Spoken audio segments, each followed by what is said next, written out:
Joseph Smith, o bispo Partridge e outros chegaram a Independence, Missouri, em agosto de 1831 e encontraram um vilarejo quase um século atrasado.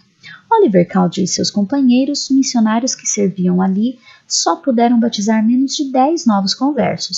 O Senhor havia dito a eles na seção 57 que Independence era o local para a Nova Jerusalém, mas o bispo Partridge e outros ficaram desanimados com o quanto o povo e sua cultura precisavam crescer para se tornar a sociedade de Sião que os santos esperavam.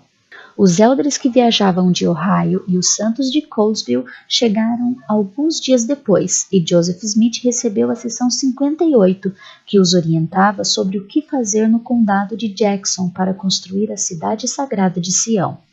Os santos de Kirtland tiveram reações diversas quando souberam deste local. O bispo Partridge foi instruído a encontrar e comprar uma propriedade para a igreja, e ele e Joseph discutiram sobre a qualidade do terreno. Em uma conferência da igreja, o bispo Partridge disse humildemente que sentia muito e esperava que o irmão Joseph o tivesse perdoado. A seção 58 enfocou menos a localização física de Sião e mais o que era realmente importante, a edificação dos santos em um povo de Sião, que é puro de coração, seja em Independence, Nauvoo ou Salt Lake City. A localização geográfica de Sião não importa tanto quanto as pessoas que se esforçam a cada dia por um nível mais alto de maturidade espiritual, ficando cada vez mais brilhante até o dia perfeito.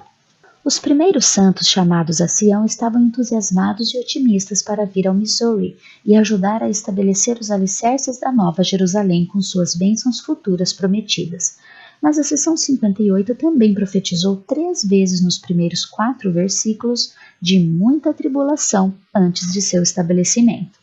O Senhor disse aos santos que guardassem seus mandamentos na vida ou na morte, e eles seriam abençoados e coroados de glória depois de serem fiéis em sua tribulação.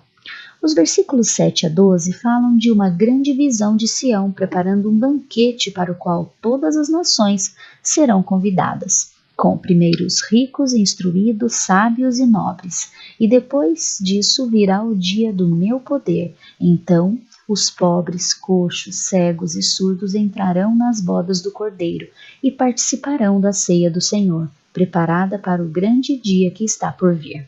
A revelação nos ensina sobre como guardar as leis do homem e de Deus, e nos versículos 26 a 29, o Senhor disse que devemos procurar e estar ansiosamente empenhados em algo bom para fazer com o nosso tempo. Pois eis que não é conveniente que eu mande em todas as coisas, pois aquele que é compelido em todas as coisas é um servo indolente e não sábio, portanto ele não recebe recompensa. Em verdade eu digo, os homens devem estar ansiosamente empenhados em uma boa causa, e fazer muitas coisas por sua própria vontade, e levar a efeito minha justiça. Fazer metas e planos, e não apenas esperar que alguém nos diga o que fazer, é uma forma mais elevada de obediência, onde o Senhor não precisa ser tão direto em seus mandamentos para nós, e não nos tornamos preguiçosos e damos uma oportunidade ao adversário para nos controlar. Aprendemos a nos tornar autossuficientes e ouvir a voz do Senhor por meio de seu Espírito. Podemos, então, fazer muitas coisas por nossa própria vontade para levar a efeito muita justiça neste mundo e abençoar a vida uns dos outros. O Senhor também nos disse que quando seguirmos seus mandamentos, Ele nos abençoará, mas se não obedecermos, não teremos promessa. A seção 58 deu instruções específicas a Edward Partridge, Martin Harris, W. Phelps e Ziba Peterson, que receberam correção pública do Senhor. O bispo Partridge foi informado de que, se não se arrependesse de seus pecados de incredulidade e cegueira de coração, poderia perder sua missão. Martin Harris foi o primeiro homem que o Senhor chamou pelo nome para consagrar e dar seu dinheiro ao bispo Partridge no condado de Jackson. O Senhor disse a ele para se arrepender e não buscar o louvor do mundo, o que ele fez de bom grado. W. W. Phelps foi instruído a se arrepender porque procurou se sobressair e não foi suficientemente humilde diante de Deus. E Ziba Peterson teve o que lhe foi concedido porque não confessou seus pecados e tentou escondê-los até que fosse suficientemente castigado. Todos esses homens fiéis por fim aceitaram essa correção pública e não se ofenderam. E o Senhor nos ensinou nos versículos 42 e 43 que se nos arrependermos de nossos pecados, confessarmos e abandoná-los, seremos perdoados e Ele não se lembrará mais deles.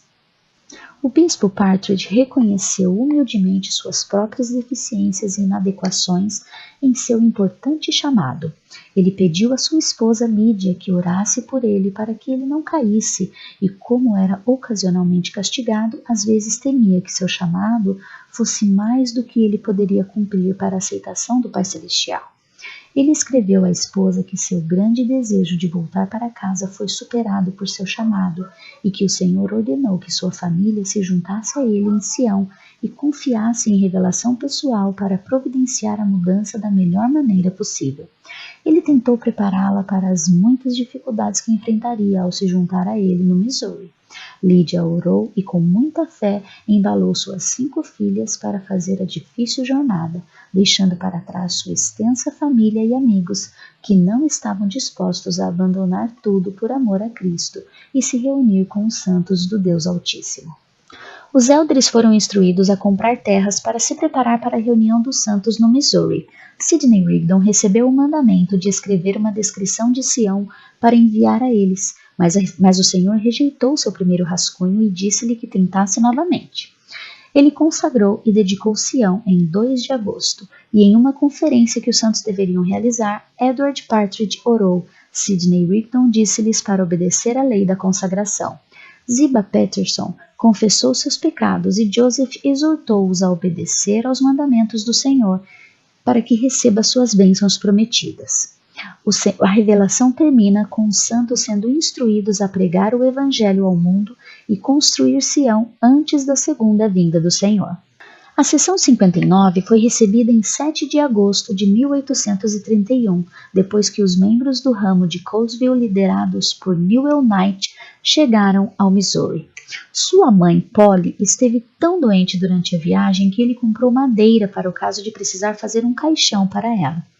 Newell disse que o Senhor deu a ela o desejo de seu coração, pois ela viveu para permanecer naquela terra, e em 6 de agosto ela adormeceu silenciosamente na morte, regozijando-se no novo e eterno convênio do Evangelho e louvando a Deus que ela viveu para ver a terra de Sião. Polly foi a primeira santa a morrer no Missouri, e os primeiros 2 versos da seção 59 parecem falar de sua morte e daqueles que morrerão e descansarão de seus labores. Os versículos 1 a 4 nos dizem que aqueles que guardam os mandamentos do Senhor herdarão a terra e serão coroados com bênçãos do alto.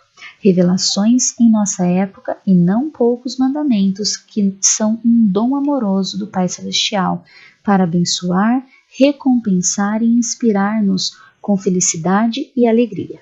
A seção 59 fala sobre a diferença entre o modo de vida dos santos e dos colonos locais. W. W. Phelps disse que a maioria dos residentes do condado de Jackson eram imigrantes do Tennessee, Kentucky, Virgínia e das Carolinas, com costumes e maneiras totalmente diferentes dos nortistas. Joseph Smith observou que não poderiam se associar com os vizinhos, que eram os homens mais vis que fugiram da face da sociedade civilizada para o país fronteiriço para escapar das mãos da justiça. Em suas festas noturnas, quebra do dia do Senhor, corridas de cavalos e jogos de azar. Mas, embora a vida cristã e a adoração do dia do Senhor fossem uma prioridade baixa para os colonos locais, os membros da igreja que se estabeleceram na região foram orientados a viver os mandamentos, a amar e servir a Deus de todo o coração, poder, mente e força. O Senhor acrescentou o mandamento de agradecer a Deus em todas as coisas e oferecer a Ele um coração quebrantado e um espírito contrito, que é realmente a única coisa que temos a oferecer a Ele, e os santos devem ter um cuidado especial para tornar o dia do Senhor uma parte importante de suas vidas. O Senhor disse para irmos à casa de oração e adoração com outros santos. Devemos oferecer sacramentos e oblações, que são ofertas de tempo, talento e meios em seu dia santo, para convidar o poder purificador da expiação de Cristo em nossas vidas. Os santos foram instruídos a descansar de seus labores e preocupações mundanas e voltar seu foco para Deus, para prestar suas devoções ao Altíssimo, dedicando sua atenção e comprometendo-se novamente com Ele. Temos que usar nosso próprio julgamento e decidir o que fazer no domingo. A comida deve ser preparada com singeleza de coração e com a devida disposição de espírito quanto aos propósitos do domingo, e feita com renovação espiritual e adoração a Deus. O Senhor também ensinou que o dia do Senhor deve ser um dia de jejum, alegria e oração. A seção 59 disse aos santos do Missouri que se comportassem de maneira diferente do mundo em que viviam, para não serem contaminados por ele. O Senhor fez convênio com eles de que se guardassem os mandamentos com gratidão, alegria e sobriedade, ele os abençoaria com a plenitude da terra e suas plantas e animais para alimentação, vestimenta, sabor e cheiro, para fortalecer o corpo e animar a alma. Embora a primeira impressão de Joseph de Sião tenha sido negativa, esta revelação o ensinou sobre as coisas boas que vêm da terra, que Deus nos dará gratuitamente para agradar aos olhos e alegrar o coração. A terra ficou linda aos olhos de Joseph, e ele mais tarde escreveu sobre como era rica, fértil, frutífera, encantadora e um dos lugares mais abençoados da terra. O Senhor convidou os santos a se considerarem mordomos de suas criações, responsáveis pelo que fizeram com elas. Ele nos deu para usarmos, compartilharmos e desfrutarmos, e fica descontente quando, ingratos, tomamos suas criações como garantias, abusamos de seus recursos e não guardamos seus mandamentos. Deus quer que confessemos sua mão em todas as coisas e apreciemos e usemos sabiamente este planeta, e agrada a Ele dar-nos belos lugares para viver e experimentar a vida. A revelação termina com o Senhor nos dizendo que quando fazemos obras de retidão, receberemos sua recompensa de paz neste mundo e vida eterna no mundo vindouro. E essas são as sessões 58 e 59 de Doutrina e Convênios. Procure por objetos escondidos ao longo deste vídeo que fazem parte da história da Igreja ou algo que teria sido comum naquela época, e leia a descrição de cada objeto para aprender sobre a vida no século XIX. Você também pode procurar estas outras imagens ocultas ao longo do vídeo. Você pode baixar uma página para colorir e quebra-cabeças de atividades para cada sessão Duets em PonderFan. Visite nossa página no Facebook ou ponderfan.com para encontrar mais coisas divertidas para fazer. E você pode ouvi-las como um podcast. Curta e compartilhe esses vídeos com quem você acha que possa gostar deles, e continuaremos fazendo novos. Obrigada novamente por assistir e encontre algum tempo esta semana para ponderar.